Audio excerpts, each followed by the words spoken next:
Bref, j'ai voulu porter mon bébé face au monde. Mon bébé a grandi, il arrêtait pas de pousser d'un porte-bébé. Je me suis dit, Lulu, on va tester le face au monde.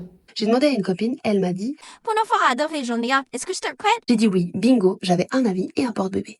J'ai voulu le tester, je l'ai tourné, je l'ai retourné, j'ai mis mon bras, c'était pas ça. J'ai mis ma tête, c'est toujours pas ça. Après 1000 tentatives, j'ai réussi. J'ai mis Lulu dedans, et là, je lui ai dit, Lulu, c'est quoi ce système? T'es pas bien installé là-dedans? Il a essayé de me regarder, il pouvait pas. J'ai essayé de le regarder, je pouvais pas. Il s'est énervé et je me suis énervée. Pour essayer de le calmer, j'ai été promener dehors. Et là, on a croisé tante Josiane, elle l'a regardé, elle s'est approchée. Il l'a regardé, elle s'est encore plus approchée. Et là, il a commencé à pleurer. J'ai décidé d'appeler ma monitrice, elle m'a tout expliqué. J'ai reçu l'appel d'une maman qui me demandait si le face au monde était conseillé. Tout d'abord, je lui ai dit que moi-même, à l'époque, j'avais testé aussi le face au monde, que comme elle, j'avais bien constaté que plein de choses n'allaient pas. Tu peux pas rester là-dedans, regarde, t'as les jambes qui pendent, ton dos il est tout droit, c'est pas du tout physiologique et ça te porte par les parties génitales.